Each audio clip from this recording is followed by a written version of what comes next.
Assalamualaikum warahmatullahi wabarakatuh.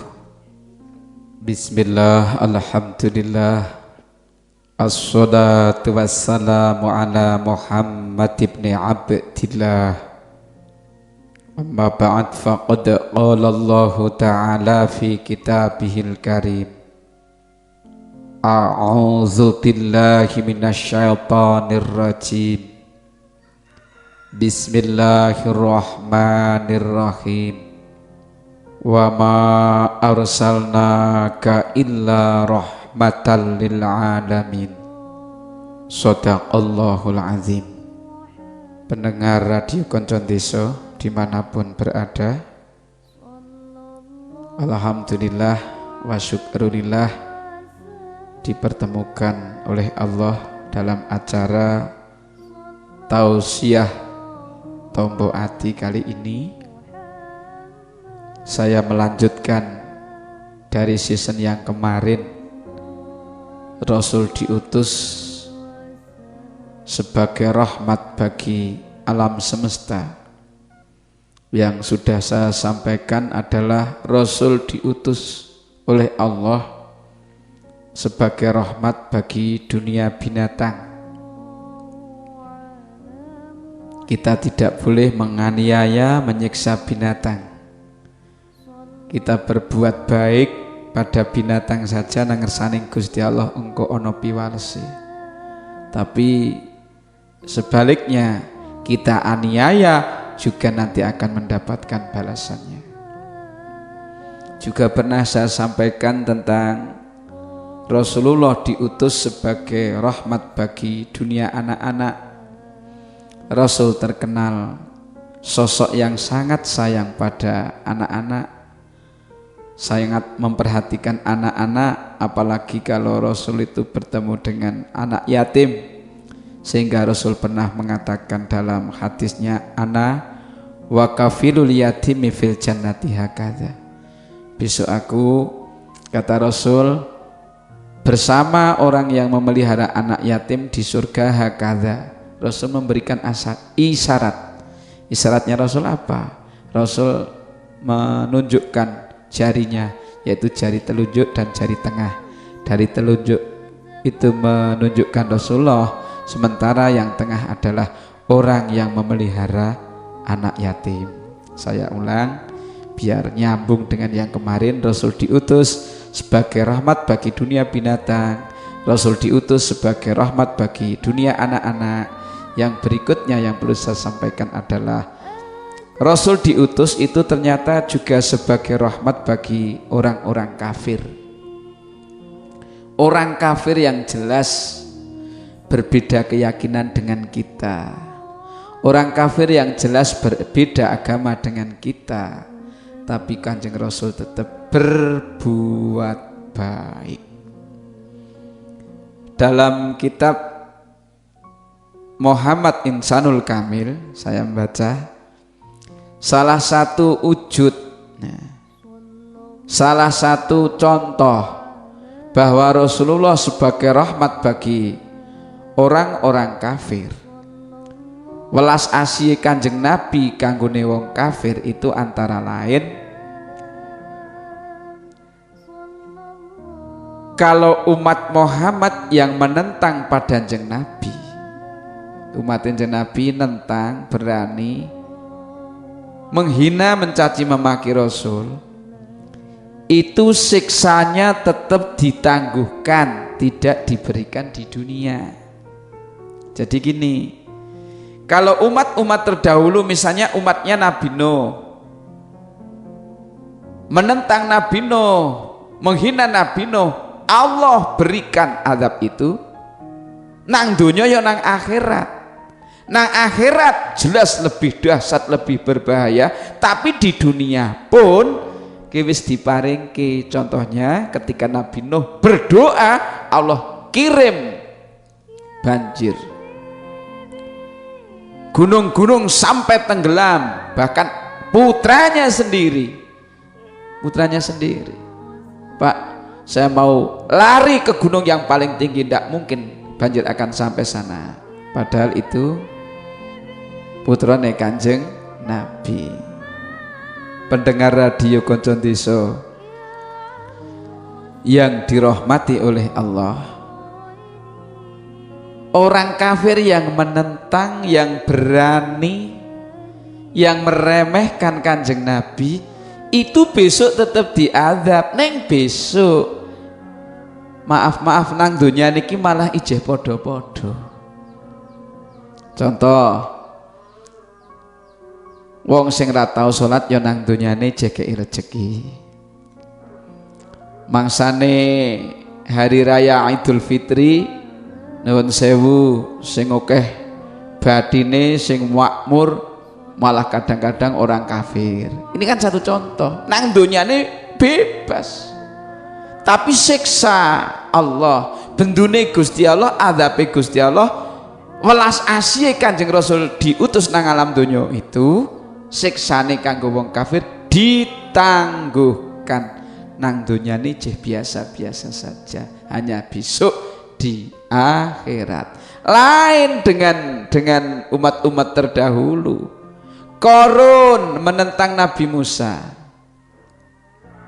Allah tenggelamkan Qarun dan harta bendanya.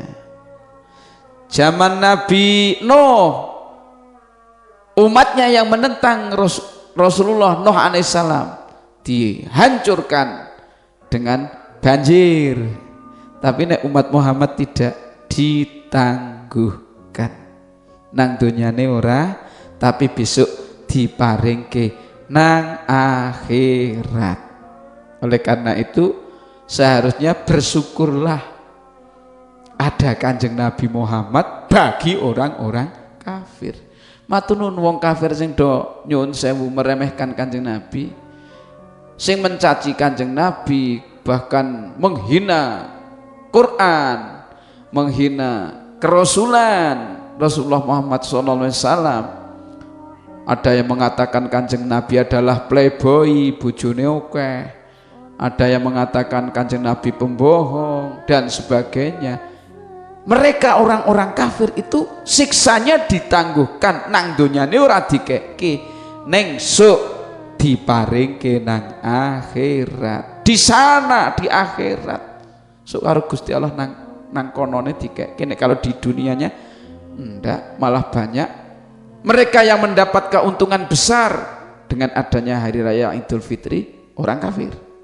Adanya Idul Adha, orang kafir. Bahkan peringatan hari besar Islam, banyak orang-orang kafir itu yang merasakan kenikmatannya, yang merasakan kemakmurannya itu karena ada hari raya orang Islam. Gini mboten, nah ini kan satu kenyataan. Diakoni apa ora, dirasake apa ora, wong-wong kafir yang hidup di muka bumi ini sekarang tidak dikasih siksa, ora dikai siksa Gusti Allah, ning ditangguhkan, meng dinehke diparingke besok di akhirat. Nah, mudah-mudahan kula jenengan kabeh saudara-saudara saya pendengar radio Konco Desa dimanapun berada, muga-muga panjenengan kula putra wayahe digolongke wong sing tetep iman Islam.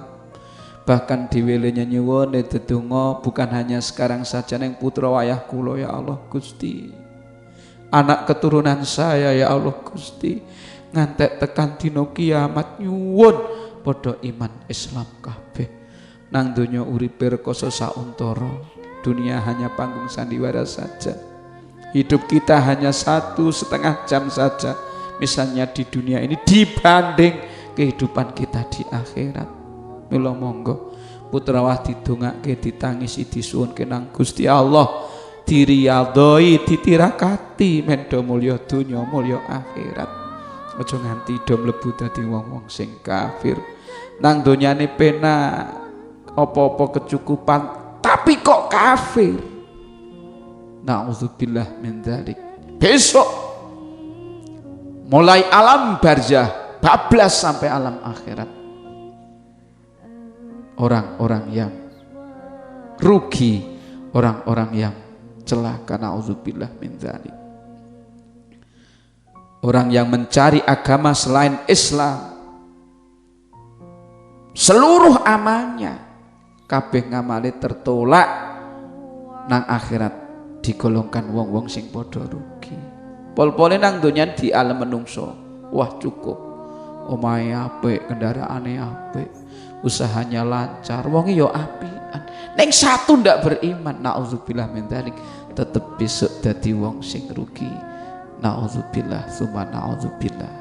Pendengar radio Konco Desa dimanapun panjenengan berada, saya ulang nggih, Rasul diutus nang alam donya itu adalah rahmatan lil kafirin, kanggone wong kafir saja dadi rahmat.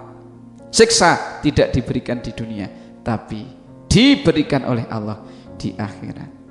Bahkan Rasulullah ngomong sama orang-orang kafir. Rasul ketika ada di Taif, saya pernah baca sejarahnya. Rasul ketika ada di Taif mengajak orang untuk beriman, ngajak wong kondo mlebu Islam, kondo ibadah, kondo taat. Tapi apa sambutan mereka? Sambutan orang Taif, Masya Allah, Rasul dilempari batu, bahkan kakinya Kanjeng Rasul berlumuran darah. Ketika Kanjeng Rasul berlumuran darah karena dilempari batu oleh orang-orang kafir, Kanjeng Rasul lari ke kebun kurma. Pas Kanjeng Rasul dilempari batu kemudian lari di kebun kurma itu, malaikat Jibril rawuh, Ya Muhammad, bagaimana kalau orang-orang Taif itu saya hancurkan dengan gunung, saya tablek dengan gunung, bagaimana ya Rasul? Jawaban Rasulullah, Masya Allah, begitu baik. Ya Jibril, boleh jadi sekarang bapak ibu mereka, boleh jadi kakek nenek mereka membenci, memusuhi, menghina, meremehkan diriku, tapi sapa ngerti sok wong-wong kuwi do dadi wong sing ahli taat, putra wae do dadi wong sing ahli ibadah, ahli salat, ahli zikir. Siapa tahu besok mereka orang-orang yang beriman. Kemudian Rasul memanjatkan doa dengan doa yang sangat indah. Allahumma hdi qaumi fa innahum la ya'lamun. Allahumma hdi qaumi fa innahum la ya'lamun. Allahumma hdi qaumi fa innahum la ya'lamun. Ya Allah Gusti, mugi panjenengan kersa paring pitedah dumateng kaum kula.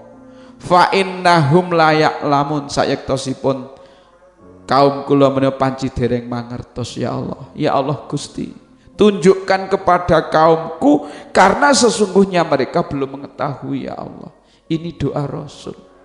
Balangi watu dimungsuhi sampai nuwun sewu kakinya berlumuran darah, tapi doanya tetap indah. Ya Allah Gusti, tunjukkan kaumku. Ya Allah Gusti, tunjukkan kaumku.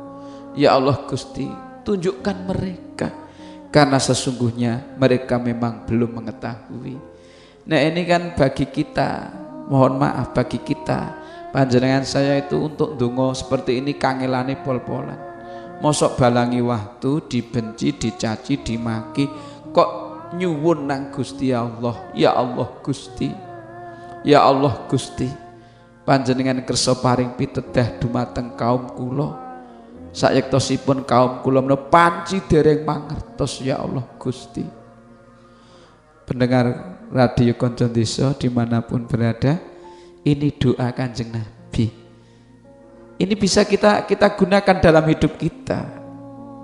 Panjenengan punya atasan di kantor misalnya, wonge galake ra umum, kerase ra umum, watose pol-polan. Ittiba Rasul, nderek Jeng Nabi, dongake pakai donga ini. Allahumma hdi qaumi fa innahum la ya'lamun. Allahumma hdi qaumi fa innahum la ya'lamun. Allahumma hdi qaumi fa innahum la ya'lamun. Nah itu doa Rasul. Ini bisa untuk mendoakan anak-anak kita. Kon salat angel, kon ngaji angel, kon sekolah angel karo bapak ibune wani tirakati. Lendongake antara lain ini dengan doa Kanjeng Nabi. Allahumma hdi qaumi fa innahum la ya'lamun. Yang dihadapi Rasul waktu itu bukan anaknya, bukan keluarganya, tapi musuh, orang-orang kafir. Mosok diajak kon apik men oleh pituduhe Gusti Allah, men dadi wong sing takwa, men do mulya donya akhirat. Sambutan mereka justru memusuhi Rasulullah, melempari batu Kanjeng Nabi. Tapi Rasul dungane ikhlas. Allahumma hdi qaumi fa innahum la ya'lamun. Allahumma hdi qaumi fa innahum la ya'lamun. Allahumma hdi qaumi fa innahum la ya'lamun. Nah ini saya ngajak, kalau panjenengan saya kok meng dimungsuhi wong wae tirakati pakai ini doanya Kanjeng Nabi. Wong-wong kafir sing didongake Kanjeng Nabi, ya Allah Gusti, tunjukkan mereka karena sesungguhnya mereka memang belum mengetahui. Kok ternyata doa itu ijabah. Saudara-saudara kita sing wis tau tindak nang Taif bisa mirsani, Ibu Bapak. Saudara-saudara kita, dulur-dulur dhewe sing wis tindak rono iso mirsani. Sekarang sudah banyak orang yang ahli taat, ahli ibadah. Bahkan kondisi masyarakatnya subur makmur. Ya, makmurnya ini yang luar biasa, mungkin suburnya tidak begitu, tapi di sana tetap subur makmur, dilimpahi rahmat Allah, diberkahi welas asih saka Gusti Allah. Sebab sekarang penduduk di sana sudah mayoritas sebagai orang yang takwallah, wong sing do wedi nang Gusti Allah lantaran didongake Kanjeng Nabi, Allahumma hdi qaumi fa innahum la ya'lamun. Wong kafir didongake, bar didongake putra edo dadi wong sing ahli taat, ahli ibadah. Lah ini Rasul diutus sebagai rahmat bagi orang kafir. Bahkan nuwun sewu, wong kafir sing rada gelem nderek Kanjeng Rasul, orang kafir sing ora do masuk agama Islam, sing ora do gelem mlebu agama Islam, tetap dilindungi. Dalam piagam Madinah itu kan ketika Islam sudah kondang, sudah besar, sudah menguasai di sana, itu kan ada salah satu isi pasalnya bahwa orang kafir yang tidak memusuhi Rasul, orang-orang kafir yang ada di sana tetap dalam lindungan agama Islam, tetap dilindungi oleh Kanjeng Rasul Muhammad sallallahu alaihi wasallam. Bahkan Rasul pernah bersabda, man adza dhimiyan faqad adzani. Sik sapa wonge mungsuhi karo wong kafir dhimi, sama artinya memusuhi Kanjeng Nabi. Sapa wonge miloro nang kafir dhimi, padha wae miloro Kanjeng Nabi. Berarti kalau maaf, di negara kita yang berbineka tunggal ika, ya banyak perbedaan keyakinan, agama, budaya, kepercayaan, adat istiadat yang sangat aneka ragam seperti ini. Saya tetap berprinsip derek Kanjeng Nabi. Nek kono ora mungsuhi dhewe ya dhewe ra kena mungsuhi kono. Tapi kalau mereka memusuhi kita sebagai orang Islam, Allahu Akbar, tidak boleh lari ketika ada musuh menghadang kita. Man azza zimiyan faqad azani. Sapa wonge musuhi wong kafir dhimi, padha wae musuhi Kanjeng Nabi. Nah, kafir dhimi itu maaf, wong-wong kafir tapi mereka itu tidak musuhi kita. Wajar saja sama kita, baik-baik saja. Ning ada batasnya. Nuwun sewu, kita tidak boleh sinkritisme, mencampur adukkan keyakinan kita. Itu tidak boleh, ada batasnya. lakum dinukum waliyadin ini harus kita pakai. Ojo kelira-kleru.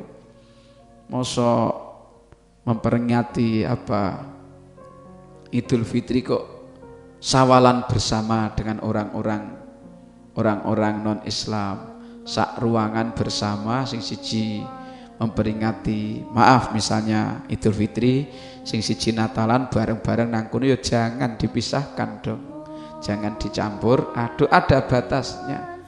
Dalam konteks kemanusiaan ya ini bagus, ngendikane Rasulullah sallallahu alaihi wasallam, man adzadzimian faqad adzani. Tapi dalam konteks ibadah jelas ada aturannya, lakum dinukum waliyadin. Ini kan dulu pernah Rasulullah itu ditamoni, ada tamu orang kafir, dia menawarkan, ya Muhammad, bagaimana kalau 1 tahun aku menyembah Tuhanmu, nanti 1 tahun engkau dan umatmu menyembah Tuhanku. Wah, ini mencampurkan ajaran agama. Rasul diam sesaat, kemudian turunlah ayat Qul ya ayyuhal kafirun, seterusnya sampai lakum dinukum waliyadin. Ada batas-batas tertentu. Kembali